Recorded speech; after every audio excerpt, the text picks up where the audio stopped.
Welcome back to my channel. আশা করি তোমরা সবাই খুব ভালো আছো, সুস্থ আছো। আমি ভালো আছি এবং সুস্থই আছি।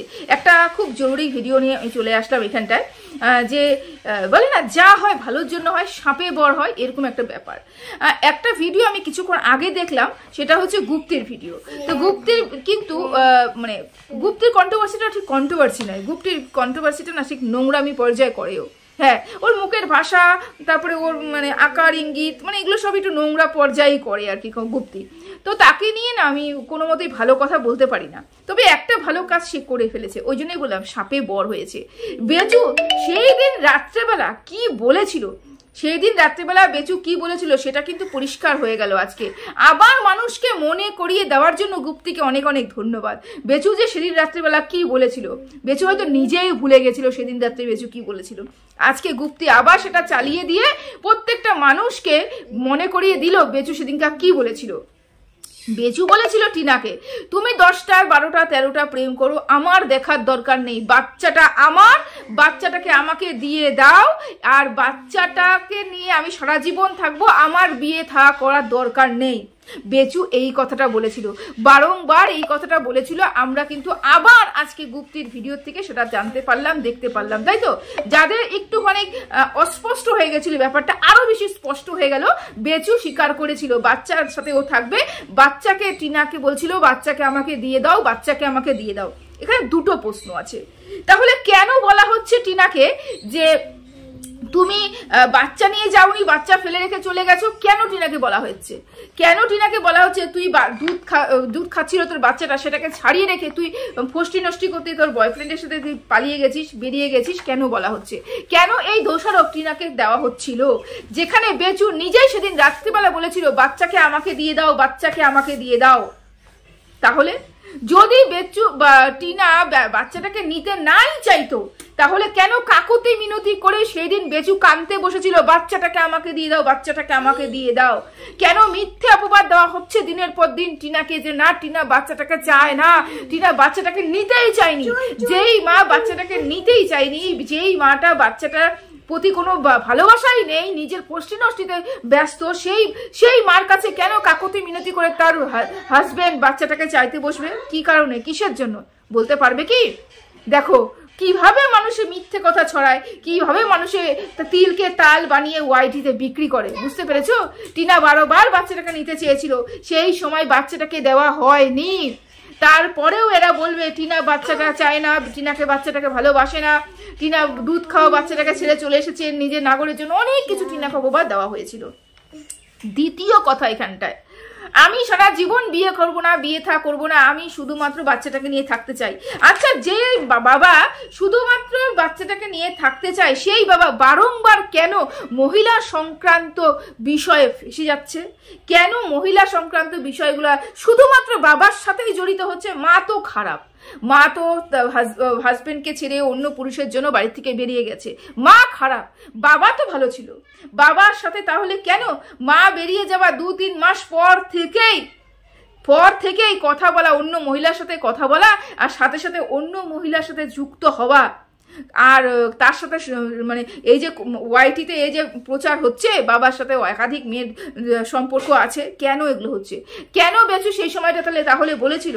ওই যে গতকাল রাতে একটা আমি ভিডিও করেছিলাম, বলেছিলাম না, কিছু ভিউয়ার্সদের আকৃষ্ট করার জন্য, পুরো ব্রেন লাগিয়ে কিছু ভিউয়ার্সদের আকৃষ্ট করার জন্য, নিজের ভিউজ বাড়ানোর জন্য কিন্তু বেচু একটা পর্দা ফেলেছিল ভিউয়ার্সদের চোখে। আমি বিয়ে করবো না, আমি এই বাচ্চাটাকে নিয়ে সারা জীবন থাকবো, অথচ বেচু ভেতরে ভেতরে সমস্ত কাজ করে চলেছে। আজকে ভিডিওটা গুপ্তি ছেড়ে আরো ভালো করেছে, গুপ্তি পুরোপুরি সবাইকে বুঝিয়ে দিল, যারা ঝাপসা মানে একটুখানি অস্পষ্ট হয়ে গেছে, যারা ঝাপসা হয়ে গেছিল সেই দিনকার কথাগুলো, সেই রাতটার কথা আবার কিন্তু গুপ্তি পরিষ্কার করে মনে করিয়ে দিল, বুঝতে পেরেছো? মানে করতে চাইছিল অন্যরকম, কিন্তু হয়ে গেছে অন্যরকম, বুঝতে পেরেছো? গুপ্তি নিজেও জানে না গুপ্তি কি করেছে, এবং ফন্দীপ বেচু কি বলেছিল সেই সময়টা। বেচু কিন্তু একদম বুদ্ধি খাটিয়ে নিশ্চয় বলেছিল, নিশ্চয়ই আবেগবশত কোনো কথা বলেনি, আবেগবশত কোনো কথা বলেনি, প্ল্যান মাফিক করেছিল। বাচ্চাটা ঘুমিয়েছিল, টেনে নিয়ে এসে মা কাঁদতে শুরু করলো। ভিডিও যখন শুরু করেছিল কেউ তো কাঁদছিল না, বাবা চুপচাপ বসেছিল, মা চুপচাপ বসেছিল, হঠাৎ করে সবাই কাঁদতে শুরু করে দিল। বাচ্চাটা ঘুমিয়েছিল, টেনে নিচ্ছিল, বাচ্চা কোথায় কাঁদছিল? বাচ্চাটা ঘুমিয়েছিল। এটা নিয়ে কিন্তু প্রচুর প্রতিবাদ ভিডিও আমরা প্রত্যেকটা মানুষ করেছি। আর এখানে কিছু বলার নেই। আচ্ছা, এইবার হচ্ছে কালকে যে ঝামাঘষি ছিল আমাদের ঝিমি বৌদি সব কয়টা দিদিদের মুখে, তার ভীষণ পরিমাণে গায়ে লেগেছে। সে বলছে কোথায় ছিলিস তুই, কোথায় ছিলিস? এই যে ভিডিওটি যখন ছেড়েছিল তখন তুই কোথায় ছিলিস? তখন তুই তোর ওই 8 বছর পুরনো বয়ফ্রেন্ডকে নিয়ে বিছনা গরম করছিলিস, তুই তখন তাকে যোগাসন শেখাচ্ছিলিস। আর আজকে এসে তুই বড় বড় লেকচার মারছিস, আমরা সেই সময়টা ওকে সাপোর্ট করেছি, তাই নাকি? আচ্ছা, তোমরা কি পরিমাণে সাপোর্ট করেছিলে ওকে? তোমরা ও সংসারটাকে বাঁচিয়ে দিয়েছো? আমি জানতে চাই, সংসারটাকে বাঁচিয়ে দিয়েছিল? একটা মেয়ে অন্যায় করেছে, মানলাম সে অন্যায় করেছে, কিন্তু তো বাচ্চাটার মা ছিল, চেষ্টা করেছিলে সংসারটা বাঁচিয়ে দিই। ওয়াইফ নোংরা, জঘন্য সবকিছু, হাজবেন্ড তো ভালো, চলো বাচ্চাটার জন্য মিলমিশ করে নাও। একটা ভিডিও নামিয়েছিলে যে না চলো তোমরা মিলমিশ করে নাও, নোংরামি করেছো এখন মিলমিশ করে নাও? কিছু করেছিলে না, করোনি। তোমরা কি করেছিল? নিজেদের স্বার্থের জন্য, নিজের ইনকামের জন্য, টাকা আর এত বেশি লোভ পেয়ে গেছিলে সেই সময়টা। কি করেছো? শুধুমাত্র বাচ্চাটার চিন্তা না করে বাচ্চাটার মুখটা লাগিয়ে মাকে নোংরা গালি দিয়েছো, মাকে নোংরা কথা বলেছো। এগুলো ছাড়া তোমরা আর কিছুই করোনি। আর ভালোবাসা তোমাদের মুখে মানায় না। যেখানে টাকার সাথে সম্পর্ক সেখানে ভালোবাসা থাকতেই পারে না। তোমরা যা করেছো নিজের স্বার্থে করেছো। হ্যাঁ, আজকে আমি যার সাথে কথা বলছি, যাকে নিয়ে ভিডিও করছি, স্বার্থের জন্য করছি, কাউকে এখানে ভালোবাসা নেই। সফট কর্নার অবশ্যই থাকতে পারে, কিন্তু ভালোবাসার দোহাই আমরা কোনোদিনও দিতে পারি না, কেন আমরা এখানে ইনকাম করতে বসেছি। আর যেখানে ইনকাম করতে বসি, যেখানে টাকা পয়সার সম্পর্ক হয়, সেখানে ভালোবাসা থাকে না। এটাও পরিষ্কার করে জেনে রাখা উচিত তোমাদের, তাই না? আর মেয়েটাকে দোষারোপ করে কিছু হবে না তো, কারণ মেয়েটা জোর জবরদস্তি তো আসেনি এখানটায়। ছেলেটার যদি ইচ্ছে না থাকতো মেয়েটা প্রশ্রয় পেত না। ছেলেটা যদি এগিয়ে না যেত, মেয়েটা যে ফোন করছিল ছেলেটা কেটে দিত, নম্বরটা ব্লক করে দিত। ছেলেটা ঘন্টার পরে ঘন্টা কথা বলেছে, কারণ ছেলেটারও ইচ্ছে ছিল, সেই জন্য কথা বলেছে। দুজনের সমান দোষ। তা তুমি কেন মেয়েটাকে একা দোষারোপ করছো?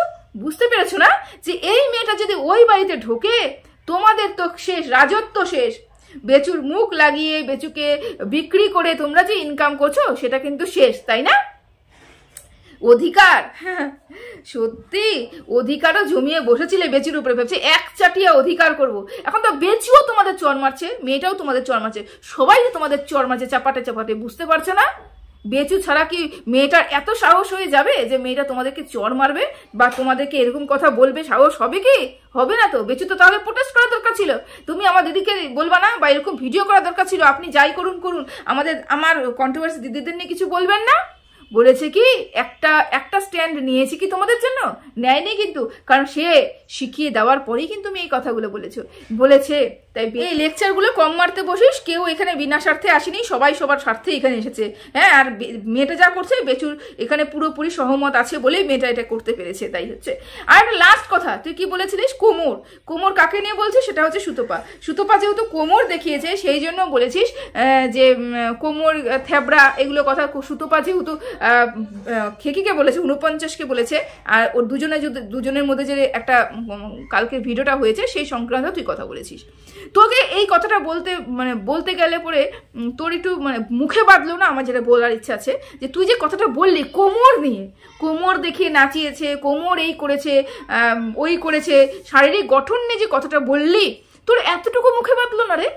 হ্যাঁ, কারণ কালকে ওই যেদিনকা সুতপা কোমর দেখিয়েছিল, সেদিনকা সঞ্জয় যোগাসন শিখাচ্ছিল, সেদিনকা তো তুইও অত বড় কোমর নিয়ে প্যান্ট পরে গেঞ্জি পরে ওরকম করেই লাফিয়েছিস। নিজের দিকে তাকাসনি? নিজের দিকে দেখিসনি? আয়না দেখিসনি? না ভিডিওটা এডিট করার সময় দেখিসনি যে কিভাবে পেছনটা যেরকম সুতপা দিয়েছে ঠিক সেরকম করে পেছন দিয়ে তুই উপরে উঠেছিলিস? দেখিস না? নিজের বেলা দেখিস না? সেদিনকা তো তোরও কোমর দেখা গেছিল। আমি তো বলিহারি যাই সেই খেকির সুতপার কোমর দেখেছে, একটা সুন্দর কোমর দেখেছে, কিন্তু তার পাশে যে তার দিদি কোমর নাচিয়ে অত বড় থ্যাবড়া কোমর নাচিয়ে নিয়ে ভিডিও করতে শুরু করেছে, সেইটা কেউ দেখলো না। অদ্ভুত তোরা না, নিজের বেলা সব ঢাকবো, পরের বেলা উদলা করবো, এরকম হচ্ছে ব্যাপার। যাই হোক, এর থেকে বেশি এই সময় ভিডিওটা করতে পারলাম না, দুপুরকার ভিডিও। সবাই ভালো থেকো, সুস্থ থেকো। নেক্সট ভিডিও অবশ্যই আসবে। টাটা।